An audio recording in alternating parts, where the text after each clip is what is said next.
All right, we're back. Yeah. I didn't hit the computer. I just kind of went. Chilled out about it. We have no idea why this is. The connection's good. We're connected with a LAN cable, so it doesn't have anything to do with. Well, it's Wi-Fi. really strange because I kept looking at because he's got his tablet over there, and I kept looking at the tablet and it was still going, but on my computer it was like everything just froze. Something to do with this laptop, and it only started about 2 weeks ago, didn't it? 2 or 3 weeks ago it started doing it. We never had any problem before. Yeah, we've been streaming with this for a long time. And you haven't been using that for anything other than this. No, I don't use this for anything else. Because I have 2 other computers. I think it might need some kind of software update. I mean, that should happen automatically, huh? It does happen automatically. I wonder what it's doing. I don't know. Maybe I can upgrade the RAM. I don't know. Maybe upgrade. I have to look and see into this kind of because this is kind of a cheap ass. It was a cheap laptop. We just needed to use it to fucking stream with. Yeah, because like I said, I got my Mac back there. I use that for graphic design, and I got this PC here that I use for video editing. Yeah. This one I don't use it for anything other than this. We should be able to upgrade it somehow. Maybe think it could be a program problem. Who knows? Software. I'm too dumb to figure that shit out. I don't really know. I don't know.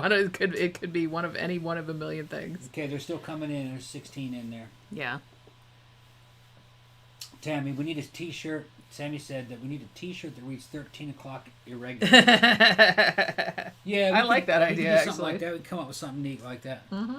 It's almost time for us to start shooting new shirt designs. Yeah, we probably should. I just haven't come. But she's just got her hands full. She's fucking working for a couple of other people at the same time, and then we're getting doing cookbooks. We're doing stuff. the cookbooks still. And we haven't even got on the next true crime book. I have the first 2 chapters of that written, but that's it. But I got a whole bunch. That's gonna be a long motherfucker. I got a whole bunch of screens that I can set up. I got 2 of them set up, and I think I got we bought a bunch of screens. 5 or 6 other blank ones. So I can come out with when she comes up with the designs, I can come out with some shit real quick. Yeah. I had some ideas, and Jenny had some ideas. Yeah, we'll come up with new ones soon. Yeah. I feel kind of bad. We haven't. I'll run it next year. I'll run it by you guys. Yeah. See which. That actually would probably be a good thing to do. Is just show them the pictures, show them prints first. Yeah, and then everybody be like, which one should we make? Right, yeah. You know. Yeah.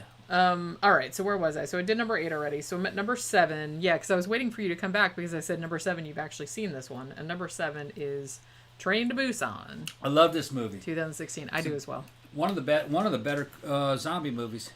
And easily one of the best. And it's Korean. Easily one of the best. Yeah. I mean, Korea, like, a lot of the Korean movies we've been seeing recently have been, like, really, really good. Particularly horror movies. Part 2 to this was okay. Yeah, Peninsula was a little bit of a letdown. Yeah, it was not a crystallized movie like this one. It was kind of far-flung.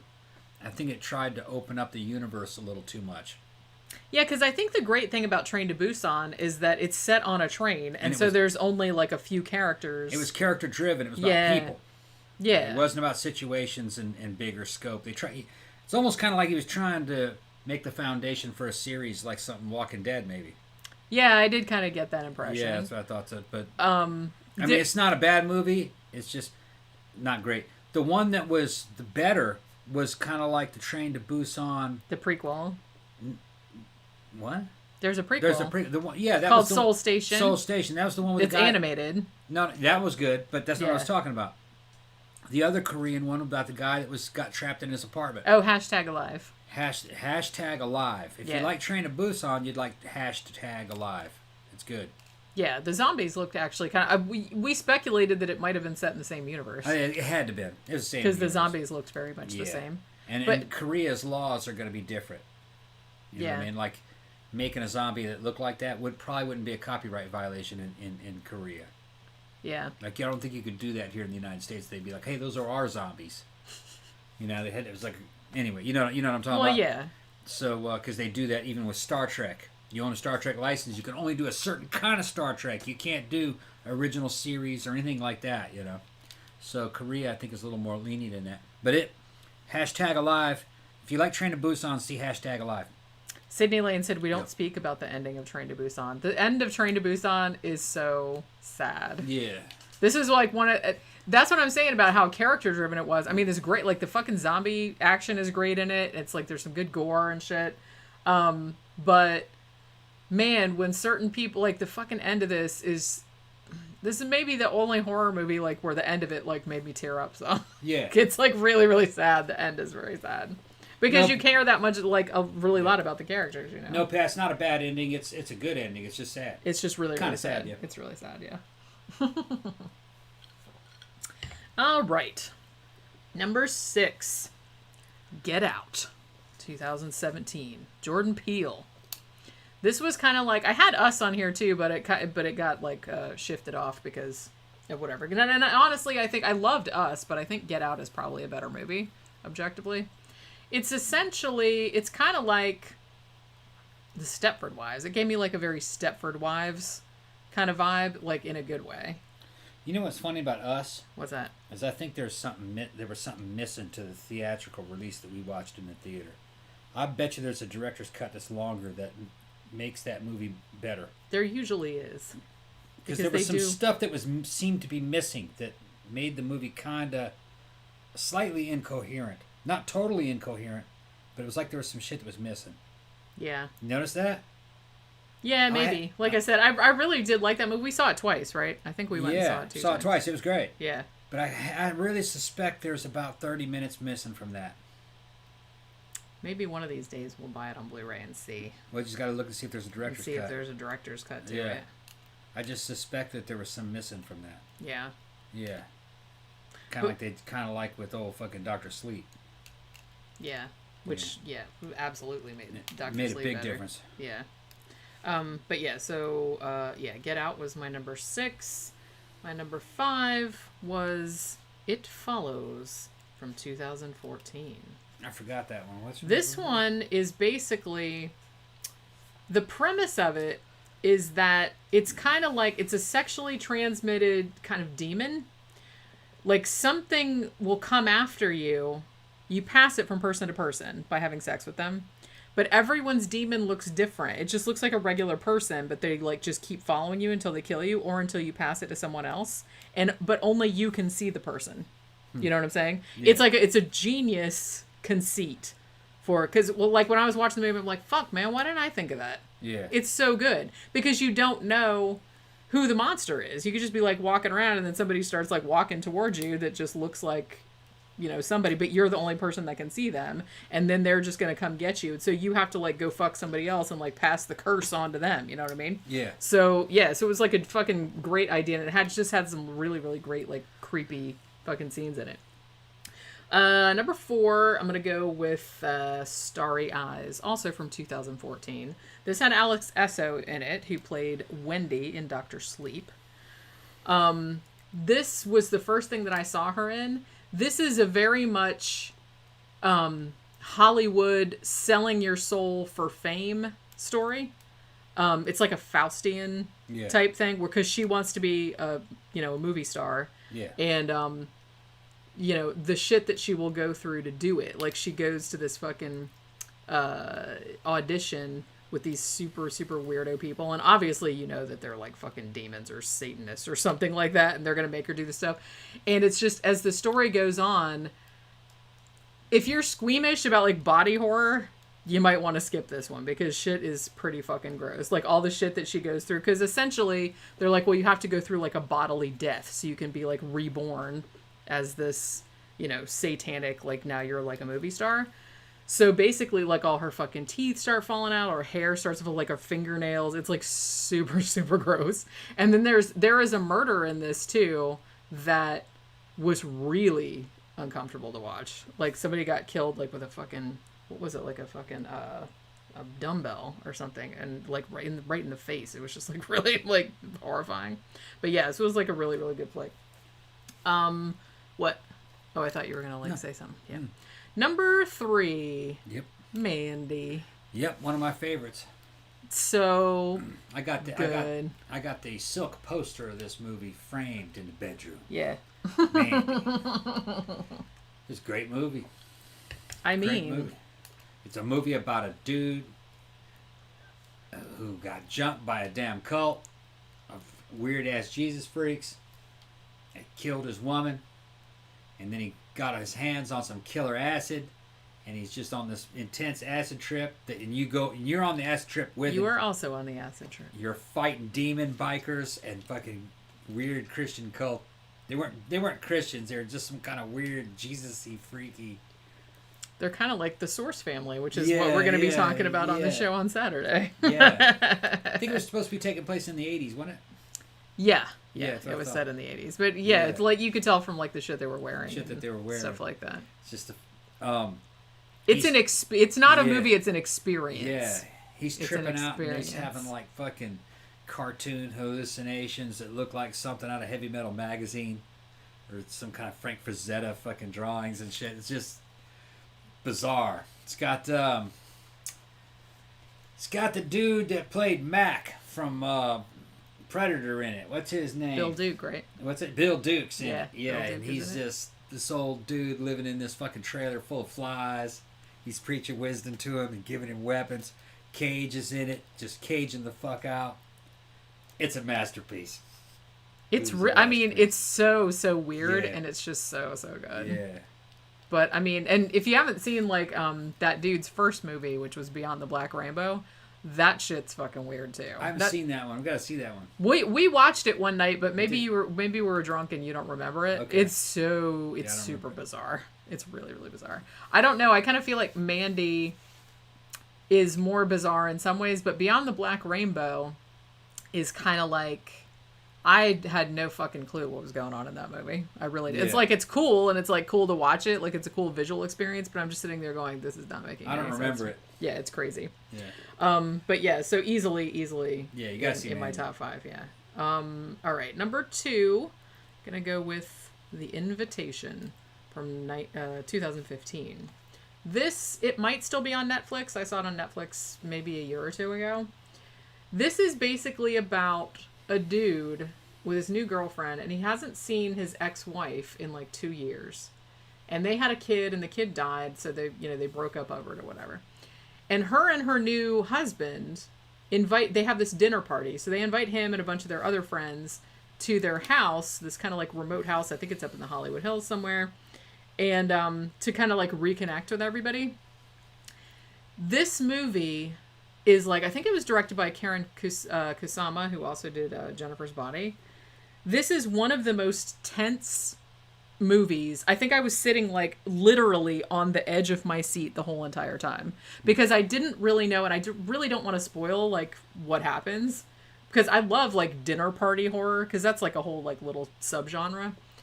You really don't know what's happening, and I like that she plays with the ambiguity for such a long time. Like the main character, you're not sure because you have reason to believe that he's like, well, is something weird going on here, or is he just being paranoid? Because some shit that happens, it is him being paranoid. So they kind of like play with your emotions like that. Yeah. And then it's one of the best, like most suspenseful horror movies I've ever seen. Like I was just sitting there like that, like tense, like through the whole thing, because I had no fucking idea what was gonna happen, and it was just really, really, really well done. And I feel like not a lot of people have seen it or talk about it or whatever. I don't know. Like I said, I saw it on Netflix, but that was probably I don't know, a couple years ago, so I don't even know if it's on there anymore. But if it is, and if you like that kind of, it's a thriller, I guess, but it goes more toward horror toward the end. Like it gets, banana pants, like at the end, like all the crazy shit that happens.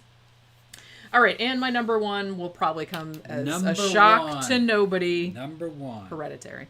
Yeah, we saw it in the theater. We did. I love this movie. I love this movie so much that I don't know if I ever want to watch it again because it stressed me the fuck out. I want to see it again. It stressed me the fuck out. I want to see it again. We saw it in the theater with some friends, with Shauna and them. They've been on the show before. And I was sitting there, and I don't know what it was, but I was watching that little girl when her head got smashed off. I fucking laughed. That was because I didn't really expect it, but I thought it was kind of funny. And then remember when her head got hit by the thing? Well, yeah, and then they showed it, and I was just going, God damn! And I thought that was a weird looking little girl. Yeah, I think she was. This might be her first movie because I think she was more like a stage actress or a Broadway actress or something. Yeah, I'm looking at it, go, what the fuck? And then I kind of lost touch with reality. And like that fucking noise that she made, like that. Yeah. That noise she made. Wow. I had to see it again. And then I lost kind of touch with reality and fell asleep. And when I woke up, it was at the end. Well, you didn't even know what was going on. I didn't know what was going on, but I was laughing though. They were. Somebody was crawling around on the damn ceiling and on the wall. That was a trip. Then I fell back asleep again. And then I woke back up, and they had the damn body and this fucking display and shit laid out at the very end. And I was like, man, this movie was probably pretty cool, but I fucking slept through it. You did fall asleep. So I got to see it again. I was tired at the time. Yeah. I was tired at the time. And I will say, I think Toni Collette got fucking robbed. I think she should have got an Oscar nomination for this. She is amazing in this movie. And I love, just like in Midsommar, I really, really like, there's so much shit going on in the background of this movie that you have to see it like a couple times. And like I said, I've watched it one time in the theater, and then I've watched like videos about it. And I'm always kind of like, man, I really want to watch it again. But then I'm like, man, I really don't want to watch it again because it really, really fucked me up and like stressed me out. It's one of the most, actually, I think it might be the scariest movie I've ever seen. It just really, really bothered me. It's almost kind of like I saw a review of it and somebody called it something like emotional terrorism. It is kind of like that. It's just, it had this, and I know it doesn't affect everybody the same way, but I've talked to like some other people that have seen it that, that reacted to it the same way that I did. It's just, I don't know, it just made me really, really uncomfortable. It made me feel really, really bad. It scared the shit out of me. And I had nightmares, I think, for like 2 weeks after I saw that shit. And I watch horror all day fucking long, and that never happens. So I was like really, really excited because I was like, man, this is the first movie in decades that scared me as much as like The Shining scared me when I was a kid. Yeah. You know what I mean? Like, oh, I don't want to go to the bathroom because that fucking naked lady's going to be in there. You know what I mean? But I was like little when I saw The Shining, or I was kind of like, maybe 11 or something. But this movie gave me that feeling as an adult. I'd have to see it again, man. I want to see it again. We'll buy it. Yeah. And I mean, just there's so much shit going on in the background. It's so Some good. good movies you kind of only want to see once. Yeah. For a certain, like, I saw Joker and I loved it. Somebody sent me Joker. Yeah. We lost who it was because we lost a damn piece of paper. Probably Hernandez. He sent a lot of stuff. And when I got it, I was like, "Oh man, this is a great movie." But then I was like, "But I don't know if I want to see it yet." It's one of those, like, it's one of those because it's kind of like that movie's so well made, and it's kind of painful to watch. Yeah. In a certain way, because he's like he's just a real uncomfortable character, and then the way it goes, I got to see it again though. It's been a while since I've seen it. But that's what Hereditary did for me. It's like I saw it the one time, and I was just kind of like, I want to watch it again so bad, but I really, really don't. On the other hand, because it freaked me out so fucking much. I don't know why, it just hit that spot. And like I said, I'm not the only person, but I know everybody doesn't react to it the same way, because some people say, it wasn't scary, whatever, because you know how there's always like fucking edgelords that do that kind of shit. Yeah. But yeah, so, but I thought it was scary, and I'm admitting that right now. And like I said, I watch horror movies all day long. They don't scare me. I enjoy them. Sometimes they have like little bits in them that I'm just like, ooh, that was creepy, or, but this movie legit gave me like bad nightmares, like for a long time afterward, like after seeing it. So it's like, I'm not really sure I want to delve back into that because it was so anxiety inducing. So that is the Those list. were the of list, the greatest. So we finally got through it. It only took fucking 5 million hours. I told you it was going to take that long. No, it didn't. I mean, it took about 2 hours, 2.5 hours. Well, no, we've been on an hour and the first one was hour 44 minutes. And then how long is this one? 20 minutes. So we've only been on 20 minutes. Yeah. And we weren't talking about the list the whole time because we talked about like some other shit like to start with. So it wasn't quite that long. Thanks, Zach. Thank you, Zach. If it says anything Hereditary, you can go ahead and read it. If it says anything, Hereditary made me cry about 4 times and helped me rediscover my religious faith. How many people can say a horror movie did that? Yeah. See, I can totally see that reaction. I mean, it's a brilliant piece of filmmaking. Okay. I mean, seriously. I wish, like, Ari Aster would make more fucking movies already. He made Midsommar as well. Yeah. But I want both of those. Yeah. Maybe we can get both. But like I said, I'm really going to have to psych myself up for watch fucking. I know that makes me sound like a pussy, but I was just like, any horror movie, I'll just watch it all day long. I don't even care if it's like gross and shit like Martyrs or whatever. But the Blu-ray collection is getting so big, we have to fucking make a place to put it. I mean, we're going to need taken up. We're going to need some bigger shelves. Maybe I can move it in here somewhere, make it part of the display. I don't know, man. There's not a lot of room in here, but maybe we can find some space for it. I mean, you can't really put anything there because that's where the door opens. Yeah. So I can't really put anything back there because it'll fuck the door up. I don't know. We'll figure something out. Maybe we can transfer some of the stuff out of there and turn that into Blu-rays or something, then put the... I don't know. It's hard to say. Yeah. Maybe over here or something. I don't know. We'll figure it out. Yeah. So we wanted to talk about something else, though, right? How long's this stream been going? Only 22 minutes. Okay, so we're fine. We've noticed that it starts fucking up around, what is that, about an hour and a half? Hour and a half, 2 hours. About an hour and a half, 2 hours is the laptop starts fucking up. So I think it's running out of some kind of memory. Yeah. Maybe. I don't know. I mean, it says it's only at 36% capacity, 32% capacity right now. So... Okay. Which is good. But that didn't seem to make any difference when it was jamming up. Maybe so not. Something else. Now, can we please talk about that ridiculous Nostradamus shit? Yeah. We just watched this randomly. We were on Tubi or Hulu or whatever. Yeah.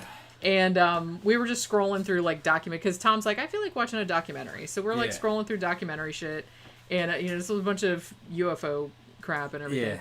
And then both of those fucking are terrible. Yeah, and then he's like, "Oh, there's like a Nostradamus one. I think it was called the Nostradamus Effect, and it was the History Channel made it, and I think it came out in 2008, 2009, 2008, something like that. It's pretty. So it's pretty old. Pretty old.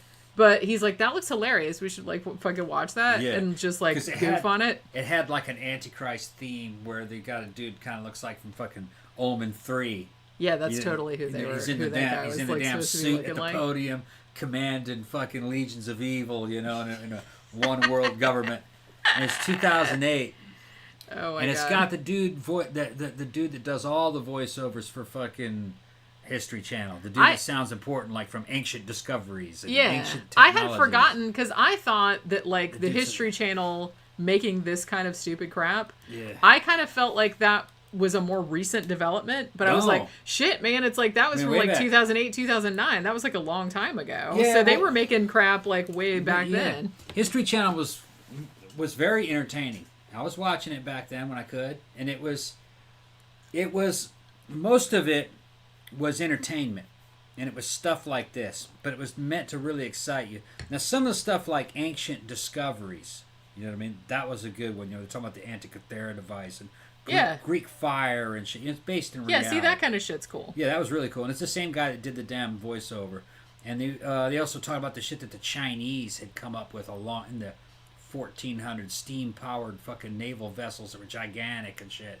See, that's the we kind didn't of know shit about I that kind of stuff. I like that kind of stuff. Ancient Chinese secrets. You know what I mean? That was basically, like a that's basically what, remember this? 70s. Yeah, Ancient Chinese secrets. What's that from? That was from like the... Calgon. It was Calgon. Calgon detergent. Like laundry detergent. But, it's fucking Chinese laundry. Yeah. And they came up with some crazy shit. And my dad one time, he's like, remember this shit? I know exactly this shit. Yes. Oh my god. That was Discovery Channel, but they're all owned by the same shit. Yeah, that's right. Yeah, I'm pretty sure that was Discovery Channel. I'm trying to do his voice. I used to not believe in mermaids, but I saw a program. I believe there are mermaids out there. And I was like, what? Like mermaids? What? You talking about? Yeah, it goes back thousands of years. The Greeks had drawings of them, and they were talking with them and fighting them, and there's a lot of accounts, and I was just going, this is fucking good. He goes, yeah, they had whole scientists talking about it. And whole scientists, yeah, not half scientists. Whole scientists talking about it, and doctors talking about how it's possible. And I'm going, what's the name of this program, He told me the fucking program, the episode and everything. I gave it to Jenny. I said, Jenny, man, this might be something we got to put on a show. Because I was talking to him on the phone when he was telling me. Yeah. And I said, Jenny, man, we got to look into this shit. And Jenny's already going, oh, come on. She's like, mermaids aren't real. Come on. So she looked it up, and what it was, it was a special. And it was a mockumentary. Yeah. And he's from and he fell for it. It was a mockumentary. It was on from. He thought it was real. That they made that shit for Shark Week, or wasn't it Shark Week, or yeah, I think Monster Week, or something. Yeah, it was Monster Week. That's right. So this is a couple years back. I had to call him back and said, Dad, that was a mockumentary. Goes, what the hell is that? Yes, that was a mockumentary. I said, you didn't know what that was. It says, it's a fake documentary. No. It is, yeah, it's a fake documentary. But it was on Discovery. Discovery got a lot of shit for that, actually. Did they? Yeah. Okay. Anyway, he finally convinced him that it wasn't real. And he says, oh, man, I thought that was real. I was all disappointed. I wanted some mermaids, goddammit.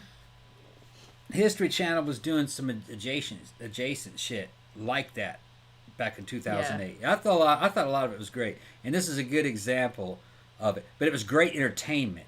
It wasn't really great information. It was just great entertainment. All right, you could take a little tiny, little bitty thing, and if you put enough graphics and you have a fucking good enough voiceover, you can spin any narrative you want off of just like a couple of lines of a quatrain pulled out of fucking one of Nostradamus's books. And even a fake quatrain. They'll put that in there too. Yeah, because at least one of the ones on there, almost 100% certain that was a fake one that came around. Because, since the advent of the internet, people have been making up their own fucking Nostradamus quatrains, to fit in with whatever thing. And then they kind of just get passed around and they get, people think that they're real. Because what was the one that actually mentioned America? And I'm just like, that is not a real Nostradamus. No. That's not a real. You guys just pulled that off the internet. Guys go in there. They love my impression of my dad. It's up there with Dennis. Zach says, Tom, you got to get your dad on the phone and get him to tell him the stories. You want to hear his real voice. It's like that. That's what it sounds like pretty much. That's so funny to me. Dad thought mermaids were real. But, the one about America... They're reading. A lot of times, what they'll do with the Nostradamus quatrain is that they've been interpreted and reinterpreted over and over again by successive interpreters. And it probably originally didn't say that. It would probably say like the new land. Yeah. So. Which could be anything. That could be anything. Sure. So then they come back and they write America. Yeah, because that's who he was talking about. Yeah, that's who he's talking about. The fire came down in the new city. That's New York in America. Anything in the new land is America. Yeah. Which, that was, when did he live? 1400s? 1500s? Yeah, something like that. So maybe they knew about the New World. I don't even know if they were calling it America. No, that was later. Time. Because they name that after, Amerigo Vespucci? Yeah, and I think that was a century or two after they found it. Yeah. But Columbus bumped into it, on the way to Asia. Trying to get somewhere else. What is this doing here? Actually, he never did. He never hit the North American continent. It was probably somewhere like Haiti or something, wasn't it? It was somewhere, it was San Salvador. Was it San Salvador or something like that? Some of those little island chains down there. But he never actually landed on the fucking. But it was mainland. It was an astounding episode. It was. They were making a mountain out of a molehill every fucking minute. Well, it was specifically about the three Antichrists thing. That was because great. I was like, the thing about Nostradamus is he's just kind of he was not a dummy. And since he was making money from being a prophet and a seer and everything, he had all the fucking tricks down, man. It's just make everything super, super vague. Don't put anything in any order. Don't put anything in any order so people can just interpret it however. I mean, that's what you have to do, man. Mix and match and pick. That's what psychics do. Called it's the same thing. What he did was he had these little stanzas. He called them quatrains. Yeah, because he wanted to be fancy. Then he arranged the quatrains in things that he would call centuries. And the centuries were chapters. But they weren't in any kind of order. It wasn't like century 1. I think there might have been numbers to them, but he's not talking about 1 century from now or 2 centuries from now. Yeah, they're just kind of, it's a hodgepodge. It's like saying group 1, group 2, group 3. So what that allowed you to do is it allowed whoever bought the book or whoever, asked you a question, you could find something over here that looks like it fits, and then 20 pages deeper, you can find another one that sounds like it fits. Hey, that sounds like that war that was just going on over there. And each one's very vague and very common shit. But it sounds kind of impressive and flowery. It's like what do you call it? Horoscopes. Yeah. Basically. Well, and it's a very popular thing to do in critical thinking classes and stuff, where it's they'll just be hey, we're gonna get everybody, tell me what your star sign is, and we're gonna print out everyone's horoscopes, and they'll give it to you, and it's now you gotta rate how accurate it is, and of course everyone's oh, it's super accurate, and they're guess what, we gave you all the same one. Yeah. And what's funny, dumbasses. Another thing that's funny about Nostradamus stuff is that it's really only a few handfuls of quatrains that get repeated over and over. That people really focus in on, because by accident, just because he's made so many of them, those have kind of landed closest to things that sound like they may have happened in history. The rest of them is fucking gibberish, or not really gibberish. they're so vague and they're so uninteresting that nobody ever looks at those. Yeah. You're like, they're kind of silly, Well, it's just kind of like... He was doing. He's covering all his bases in case something will happen. If you write enough, and honestly, probably what he did was, we've talked about this before. History is cyclical. Yeah. So if you write about shit that's going on right now, like, hey, this war over here or whatever, it's like, it probably in the future something very like that will happen again. So I just feel like that's a really like easy way to make yourself look like a fucking prophet, because and the more quatrains you write, the wider net you're casting. Yeah. For just in case things in the futures kind of end up kind of sounding like that. And eventually, he did get some hits. It's not true, though. They're not talking about Hitler. They're not talking about Napoleon. Another thing is that how they characterized Napoleon a lot, not really accurate. Yeah, the royalty didn't like him, but a lot of the common people liked him because he was anti-royalist. He was trying to start an EU. That's what he was trying to do. Trying to unite the kingdoms of Europe into nations and make a big republic. He was an egomaniac. Sure. But they all were back then. I would imagine his ego was probably no bigger than an average king. He ended up making... And then once he kind of took over a big part of the land, he's like, I'm emperor, I'm the king of kings. Basically. Yeah. But, kneel down and worship me, bitches. Yeah. I don't think he asked anybody to worship him. No, I just said not that. As a deity, yeah. Because it was a secular republic he was trying to make. But we're sitting there, we're watching this Nostradamus show, and we're like reminiscing what it was like to be a little kid watching HBO and watching The Man Who Saw Tomorrow. Yeah, with Orson Welles. With Orson Welles, the man who sold no wine before his time. Right.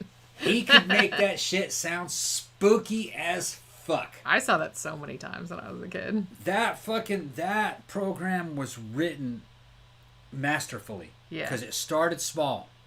And they would tell you a little thing, and they said, oh, and that shit happened. And then later on, then they dug Nostradamus up, and around his neck was a plate with that date. Yeah. And they drank out of his skull. And it was like a magic trick. And then like... So then they're fucking talking about all these past things that supposedly came true.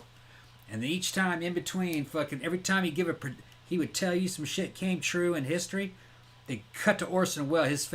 Orson Welles sitting behind a desk, and his fat ass would fucking turn sideways and look at you like, oh shit. And then remember that shit? Yeah. And he'd be like, and then if this is not enough, remember that? Yeah. More he has foreseen in the future, and all that kind of weird shit like that, And you're just like, you're like fucking 11 or 12, and you're going, wait a minute, oh man, he's got a good fucking track record. And then he's talking about the terrible things that will come to the future. Yeah, because you remember when the Antichrist. Remember when the world ended in 1999? Yeah. I remember. Let 1999's 7th month arrive. Like I said, the great king of terror.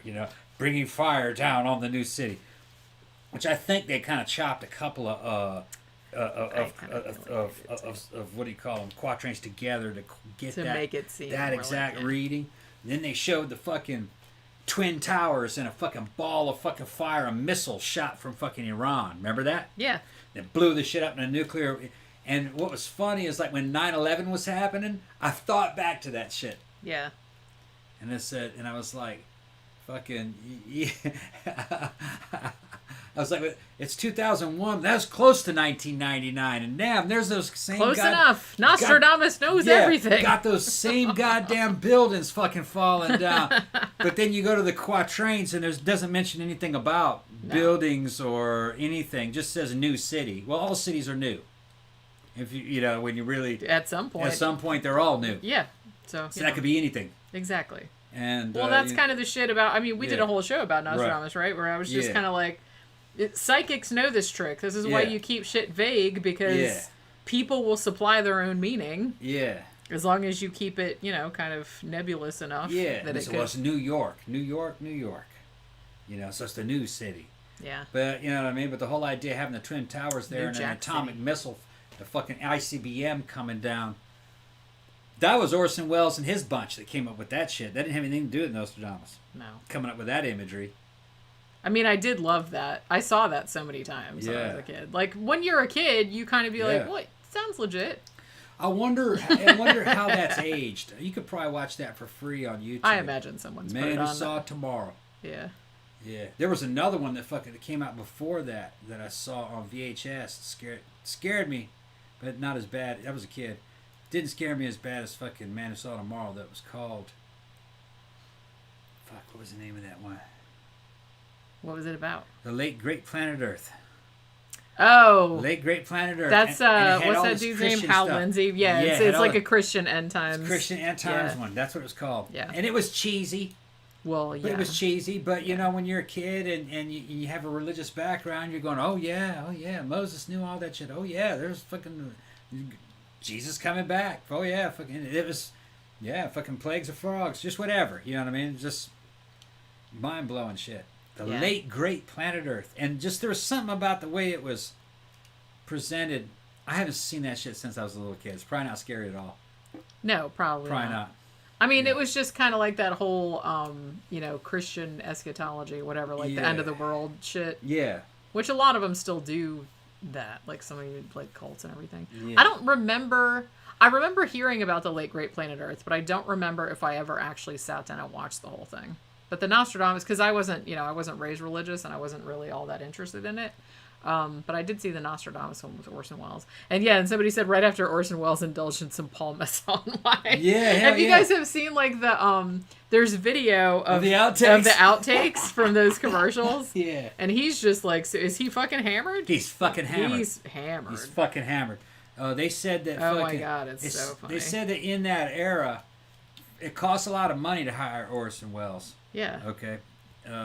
They paid him in booze. They paid him a lot of money, and he didn't give a shit how much of your film he burned up. And he was fucking hammered. They said he would be hammered for most of the little jobs he would do. I mean... He wouldn't do it if he couldn't be hammered. Yeah, that was one and of the And he weighed fucking 250, 300 pounds. I mean, those outtakes are so funny. Yeah. Fuck it. She's like staring off into space, and they're like, "Hello," yeah. And like you can see like the other two people in there just like looking at each other and like looking at it, going, "Oh crap, man, we gotta like do this again." Yeah, it's very very funny. And what I remember about fucking that was shit from when I was a kid. The Paul Masson wine, that was a California wine, I believe. Yeah. And it was like, it was up there with like, fucking, it was just. I don't want to say poor people wine. It was just cheap wine. They wanted to like give it some gravitas. Like it was just like, it's a budget wine, but they want to make it seem like fancy. Made that shit look fancy as fuck. Yeah. They probably only sold it for about $6 a bottle, $5 a bottle. You know. Yeah. Which that was okay back then. You know, just for regular wine that you bought at the damn grocery store. Yeah, sure. That's what it was. But those outtakes are funny, so you should like definitely go look. I don't remember where I saw them. I think it was just on YouTube. Somebody put them up on there. I think, but didn't Dan Bell put him up, edit it into one of his videos or somebody did? I think maybe he did. It's just funny how he was something like that. He could just fucking Orson Welles could just fucking have so much gravitas. He could just make something cheap sound important, and he just looked at you like he's telling you, I am telling you the truth. It's just like, okay. Well, some people just have that gift. Yeah. That it's like, no matter, they can just say the craziest shit imaginable, and everybody be like, okay. No way, really? Yeah, okay. I buy it. It worked back then. It probably wouldn't work now. Yeah. But, yeah.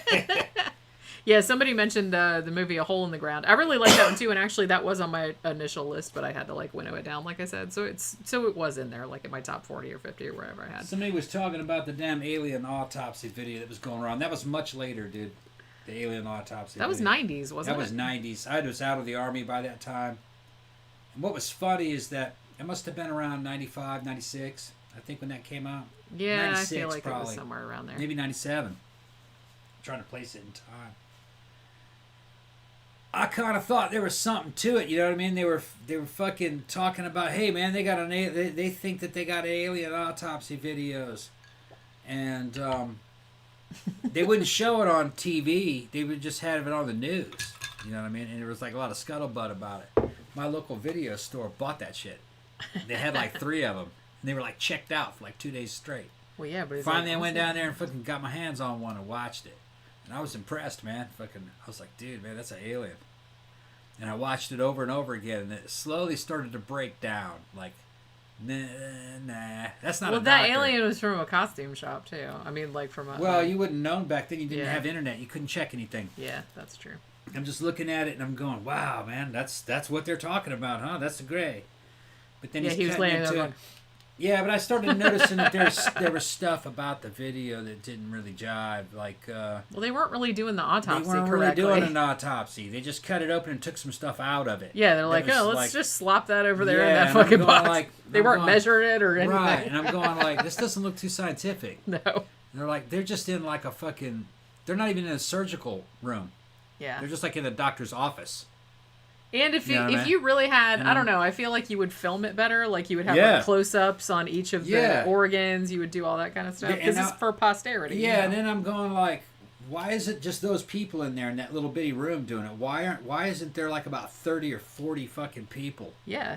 Looking like at that observing, thing. Sure. Yeah, and like military people and fucking government people and a bunch of fucking high-tech doctors. And then why are they holding the camera by hand? Why isn't it on a tripod? Yeah. So I started thinking shit like that, you know? So the lighting isn't really good in here. You got an extraterrestrial and you got kind of shitty lighting. Yeah. You know what I mean? I'm just going... and it's, you're doing it wrong. And it's like one dude and a nurse. Yeah. I'm like... And I'm going like... You would think it'd be a whole teams of dudes. And then as they're taking shit up, they'd be fucking showing you shit. And they're like, where's the x-ray of this thing? They had x-rays. Yeah. You know? So... It started to fall apart. Yeah. The more I watched it, the more you think about it. The more I thought about it. I'm going like, that's not real. I wanted it to be real. And I said, well, maybe it was some kind of hasty thing, you know? But then I'm going, no, there would be no hasty thing if they found a fucking of course not. Extraterrestrial. I mean, that would be like a huge deal. They'd all start descending on it, and you'd have recognizable fucking geniuses and experts in there at that time, back in the 50s. Yeah. You know what I mean? You'd have... Shit, you might have had fucking Albert Einstein up in that bitch. Give me a crack at that alien. Yeah, looking at it. Oh, yes. Because they just would have called the smartest men they knew back in the day, you know. Look at that. You know, oh, yes. Oh my God, I just thought of a new screenplay, Albert Einstein versus the alien. He's going to do the alien autopsy. I'd watch that. Albert Einstein alien autopsy. That's what we call it. Every time somebody cuts something out of there, Albert's got an explanation. What about it? What about it, Albert? Goes, oh, yes, I see. You know. Oh, my God. You can write the script. Yeah, I totally would. I mean, I feel like no one's done that yet. Yeah. Well, you know, maybe they have. They've made movies about all kinds of movies crazy shit.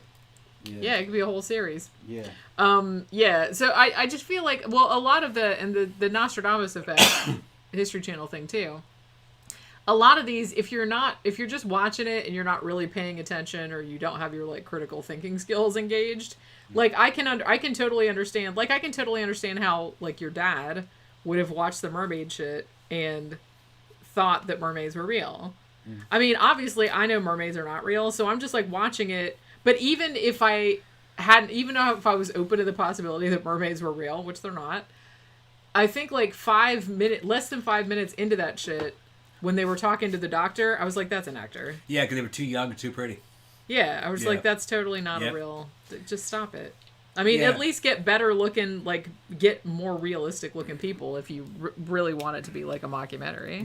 There couldn't be mermaids, just biologically, it couldn't happen. No. And if there were mermaids, they'd swim up on the beach and lay down next to people sunbathing and shit, just like seals do. Yeah. They'd be everywhere. It's just like there can't be a Loch Ness Monster. There has to be a breeding population. And if there's a breeding population, they'd be laying up on the bank a lot. Yeah. You just see them fucking... you would see them all the time. You see them all the time fucking splashing around, laying up on the bank. There's that fucking Loch Ness. He's laying across the road or whatever. Loch Ness Monster Crossing. The little babies would be jumping around on the fucking bank and jumping back in. It would be a whole ecosystem. And if something that big, it doesn't... Things that big don't hide. Just ask elephants. They don't hide. They're just like, fuck you, out of the way. They're big. I'm a big fucking elephant, motherfucker. I just go wherever the hell I want to. Exactly. Tell me no, I'm just going to step right on you. And then you have animals that big, and you have to have a breeding population of them which might be what, 50 or 60 of them, maybe? I mean, at least you would think. And then you go down to Loch Ness and you look at the bottom, and then you look at the water itself, and there's no food in it. So what are they eating? That's what I mean. There's no vegetation. They would on the have bottom. to eat like a lot of calories. Yeah, and there's not enough to eat in there. No. There's very little vegetation on the floor of it. I don't even think there are that many fish, if I remember correctly. It's not like that place is not really known for its fishing. You can fish there, but I don't think you're not going to support a breeding population of 50 bunch of big, to 100 like fucking dinosaurs. Big fucking dinosaur things, and they're not going to be hiding from you. Yeah, because why would they? No. Oh shit! Here's the people. Yeah. Wouldn't be any of that. They'd be like, get that fucking boat out up here. That's what they would be like. This is my house. Yeah. Hitting you with their flipper. Yep. We got alligators here. They don't fucking hide, and they're nowhere near that big. Well, I hope not. Nope. If I saw one that big, I'd shit myself. Got videos here in Florida of fucking 12-foot alligator just walking across a damn street, stopping traffic, just cock proud. Yeah. Motherfuckers just walk. It's like, wow, I'm going over here, man. Fucking what are you going to do? Way. Yeah. Get in my going way, in people's fucking backyards, taking a dip in a pool. Yeah, he goes in the swimming pool. In a swimming pool, chilling out for a while, going, yeah, I like this water. It's not big enough, though. I'm getting on to the next one. And they get up and go, they're fucking a trip, man. It's a fucking dinosaur. It is. And they don't hide. No. Not at all. And go up there and fuck with that alligator. They'll charge you. They'll run right up on you. Yeah. You remember that video of that fucking giant one in Florida that was walking across the golf course? Yeah. Holy crap. Fucker was huge. That was a fucking... Bigger than a horse. Lower. That was one of the biggest fucking alligators I ever saw. I thought, first time I saw it, I thought it was fake, but then I was like, no, I guess it's not. It wasn't fake. Because they had it from like several different angles, because a lot of people reported it. If some old-timey British Kniggets saw that thing, they'd say that was a fucking dragon. Yeah. They go, that's a dragon. Yeah, and they wouldn't really be all that wrong, would they? So before we wrap up, I just wanted to recommend, if you didn't know, Netflix just added a 4-part docuseries called Crime Scene, The Vanishing at the Cecil Hotel. And it's essentially about the Elisa Lam case. Although it goes a little bit into like some other shit that happened at the Cecil Hotel as well. One thing that I thought was really interesting that they went into, and I don't know if we really went into this because we did a show about Elisa Lam like a while back, but I like that they went into the whole web sleuth community and how them getting interested in the case because of the very famous elevator video was kind of like a double-edged sword in the sense that everybody thought... Because remember they talked about to that one guy, that black metal musician? Yeah, they went after the Mexican Morbid. Yeah. And just because, I mean, on the flimsiest of fucking evidence, like, oh, he was staying at the hotel, which he wasn't. They found out he was staying at the hotel, but a year before. Yeah. You know what I mean? And he looked like a death metal guy. Clearly was, yeah. And he made videos about, like, you know, murdering stuff like death metal people do.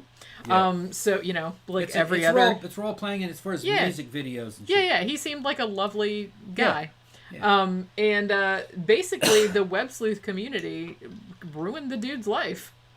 I mean, because they somehow decided that he was the one that had killed her. It wasn't. It didn't start with them. It was a Taiwanese news agency. Yeah, that's right. Saw pictures of him. And was like, oh, he must be a murderer looking like that. And the Taiwanese and it was like a cheap news agency. It was like a web news. They said, this is the suspect in the case. Yeah, they basically just said this is the that he suspect. was, which he wasn't. Yeah, and they weren't telling the Western audiences that. They were telling the Taiwanese audience that. Yeah. And the web sleuths found this Taiwanese report and saw this dude's face, and evidently they go, oh, well, that's him. Even in Taiwan, they know. Yeah. And they were making that shit up. There's yellow journalism. Fucking the whole planet's fucking rife with it, in case you haven't noticed.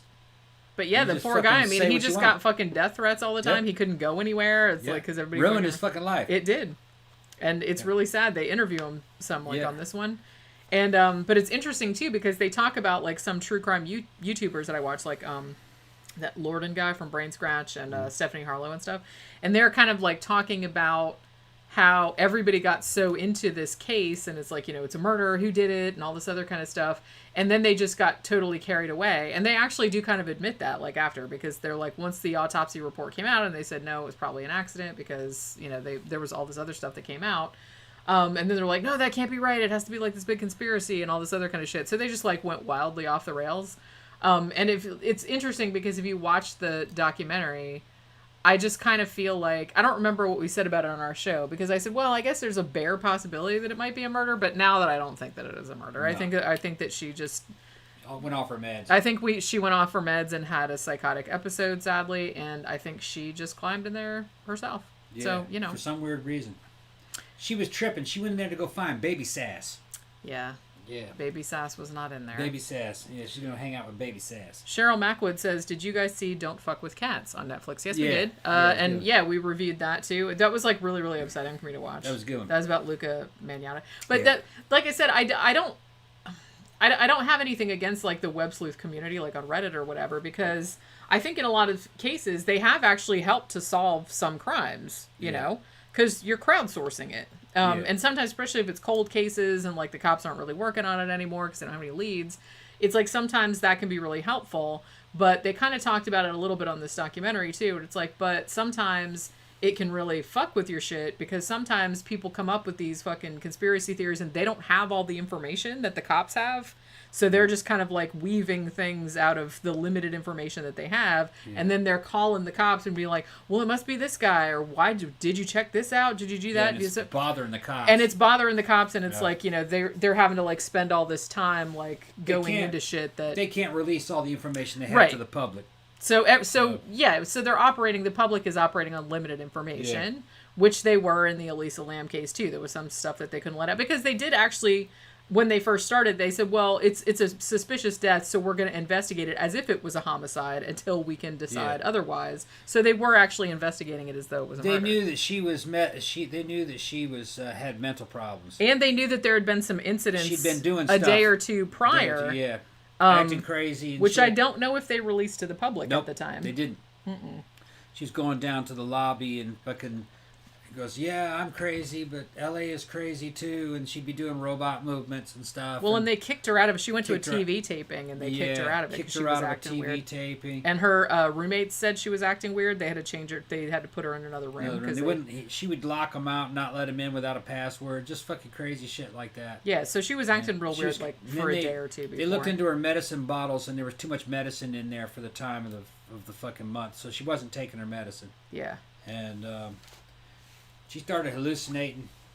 And they talked to her sister, and this, again, I think this is also information that they didn't release to the public until recently, but they interviewed her sister, and her sister said, yeah, when she's not on her meds or she's not taking them regularly, she has psychotic episodes, very much like what you saw in the elevator video, where she absolutely would think people were after her. She would hide from people. She was seeing people. She was having like hallucinations.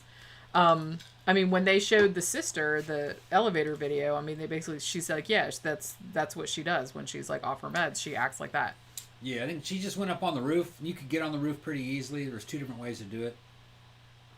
She got up on top of that damn tank and opened it up and jumped in there. Couldn't get out, so she treaded water. Took her clothes off to lighten the load. She eventually drowned in there. I don't know how strong of a swimmer she was. Yeah. And they found her in there, about a week later? 19 days. 2 days, yeah. 19 days. Damn. They're not entirely sure. Yeah, well, because she was pretty, Yeah, they were drinking the water. They weren't entirely sure how long she'd been in there, but they just assumed that she probably went up there, like, not too long after the elevator thing, because the clothes that they found in there were the same ones that she had on. You know what I mean? So they just assumed that it was probably 19 days she was in there. And yeah, they were drinking the water. Yeah, and they said that that the lid to the damn tank had been closed behind her after she jumped in. That was a lie. The workman guy said that later on he said in Spanish, he goes, no, when I found her the lid was open. He says, I saw the lid was open, I looked in there and saw her. Yeah. It's a hatch. It doesn't even have a hinge. No hinge. You just pull it off and put it aside. It's like a lid. Yeah. And we'll see what ended up happening was there was a very famous clip of like a cop, and he's saying, from my understanding, when we got there, the lid was closed, which would lead you to believe that someone had murdered her because she wouldn't be able to close it after her, after she got in there. Yeah. But it wasn't true. They interviewed the employee that found her, and he was like, no, when I got up there, the hatch was off. That's why I thought it was weird, and that's why I looked in there. Yeah. You know what I mean? Yeah, what was funny is that if the tank was full, the tank was constantly trying to fill itself as people were using the water. She could have reached up and grabbed the lid and gotten out of there if she was in the right mind, probably, because it continued to try to fill itself up. There's no proof that she couldn't reach that. Maybe she couldn't see it. Yeah, maybe. Or she's just hallucinating too bad. Yeah. She may have not have survived very long in that tank, swimming. Maybe she might have been a real weak swimmer. They didn't really say. Yeah. Well, they didn't really know. Or she was in a psychotic condition, and just was a weak swimmer because of her condition. You know what I'm talking about? Yeah. Because she, Yeah, because she was moving very strangely. Moving weird, and and she might have just thought that, well, I'm in with baby sass, and I'm gonna take a big breath of this water. Yeah. See if I can breathe water. That's how crazy she was. And it's like I said, it's really sad. If you take a big old breath of water, it kills you pretty much instantly. I mean, you instantly lose consciousness. Yeah. Some people think that you linger on. No, I think from everything I've heard is those lungs are fully filled. You somehow just shut down. Like a second or two. Yeah. It's supposed to be kind of a peaceful death, drowning. Yeah. I'm not gonna check that out. Or anything. I'm just saying I've heard that. I don't know if it's true. It's like nobody's come back from the dead to confirm that. It doesn't kill you instantly. You lose consciousness instantly if you fucking pull a big breath in. I mean, I was hearing some of those fucking divers, fucking combat divers, saying that, they would kind of try to drown each other as tests, as part of fucking, can you get your damn fucking mask back on, or your rebreather going again, that kind of shit. Because they're constantly stressing each other out in those pools. Yeah. It's part of their training. And they were saying that if you ever got in a position, where there was no way to reach the surface, and your rebreather starts to malfunction, or, you're going to fucking slowly die, from loss of air because your rebreather's fucking up. It says, you might as well just take it off and just take a deep breath. Yep, get it over with. Get it over with. That way you're not struggling. Yeah. Yeah. Yeah, Cheryl says I think she died of hypothermia. That was another. Could have been it too. That was another because they didn't find. They talked to the forensic pathologist, and he said, well, it's like normally in a drowning case you would see this kind of like foam inside her lungs. It's like she didn't have that, but that doesn't necessarily mean that she didn't drown. So she very well may have drowned, or she may have died of hypothermia, because those were kind of like the two. Because there were no other marks like on her body or anything anywhere. No marks of violence or anything. So they couldn't really determine like what exactly that she died of. So it could have been drowning, or it could have been hypothermia. Yeah. Might have been just mixture of everything, though. She might have stripped her clothes off because maybe she was a weak swimmer, too, to lighten the load. Yeah. It could be several things. She takes her clothes off to lighten the load, but the water was cold, so then she starts losing body heat. And then hypothermia sets in. And she can't swim because she's just too stiff from the fucking hypothermia. Yeah. Yeah, you get cold, you kind of lose your limber. Your muscles start tensing up. Yeah. Like I said, it's just a really sad case. A person in sound mind could have gotten back out of there. Probably, yeah. I mean, depending on what the level of the water in the tank happened to be at the time. Because if it was like way down there, no, you couldn't get back up. But if it was like near the top, you could get it. I was under the impression of what they said, it never really got that low. You know what I mean? And they said that even if it got kind of low, you could still reach it. Yeah. There was no... Because it was constantly refilling itself. Yeah. So, it evidently never really got all that low. The difference of only a few feet. Yeah. And if you're a weak swimmer, maybe you can't do a burst up and fucking grab it. Yeah. And you might have to wait for a few minutes for it to go back up. You can't swim well enough to wait for those few minutes. Maybe she didn't fucking really want to get out. Maybe she was hiding from somebody. Yeah. Because, she thought people were after her. And the hypothermia. Yeah. Took her clothes off so she could swim easier. And then the hypothermia set in. And she's still hiding from baby sass. Something like that. Yeah. Yeah, Cheryl said she was from Vancouver, Canada, where I live. It was big news here. Yeah, it was like a fucking massive case. And I think mostly because of that fucking elevator video, because that fucking shit is pretty weird. All right, so we finally covered everything I wanted to cover. Yay. Yep, okay. We had to do an extra day. Yeah. To do it. But it was a lot of material, and the way the computer was acting, and then fucking the way we were acting from all that alcohol and shit. Fucking, it's going to take too long, goddamn. Yeah. But no, we made it up to the audience, and we might do something like this again anyway. There's no reason why we can't stream whenever. Yeah. We're going to have to change Saturday anyway. Eventually, because eventually we're going to want to start going back out on Saturdays. So we might change the main show to Friday nights. Friday, right. But it might be like a few weeks before we do that. And we'll like announce before we do it. But yeah, because we kind of miss going out on Saturdays. Yeah, I miss going out, period. Yeah. Fucking, the fucking the nightclub scene is weak. It'll come back though. Yeah. Eventually. We hope. Yeah, it'll be all right. All right. Everything will be all right. All right, motherfuckers trying to apocalypse us. Nobody's trying to apocalypse you. Everything's gonna be all right. Don't worry. She's very optimistic. She's an optimistic woman. She's a good person, so she thinks nobody's trying to hurt her. Me, I'm not that good, and I think people are trying to hurt me. That's just no one's trying to hurt you. It goes all the way back to the Free State of Jones. It's just, in our. You think everyone's just gonna? It is in our fucking DNA. To think I'm not an optimist. I'm a realist. I know that most people are just indifferent to me. Okay. You know what I mean? It's not so much that it's all kumbaya. It's like no one gives a shit about me. So that's the same as coming after me. Why would they fuck with me? That's the same as coming after me. You know what I mean? They're gonna start doing shit that will affect me because they don't know about me. You don't understand you don't understand how it fucking works, all right? I learned it in the Army, too. Shit rolls downhill. They do shit, it rolls downhill onto you. Well, yeah. I don't trust them. Don't trust them, I don't like them.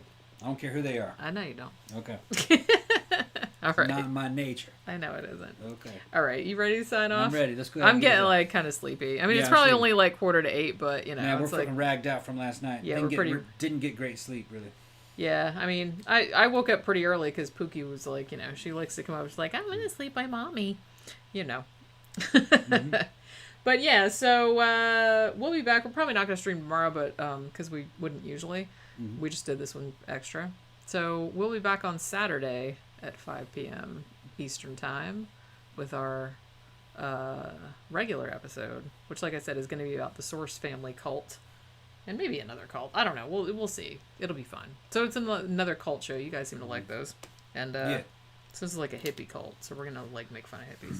Mm-hmm. Just kidding. Hippies are fine. All right. So we will see you guys on Saturday, and thanks for dropping by this little extra show. We'll see you later. Bye.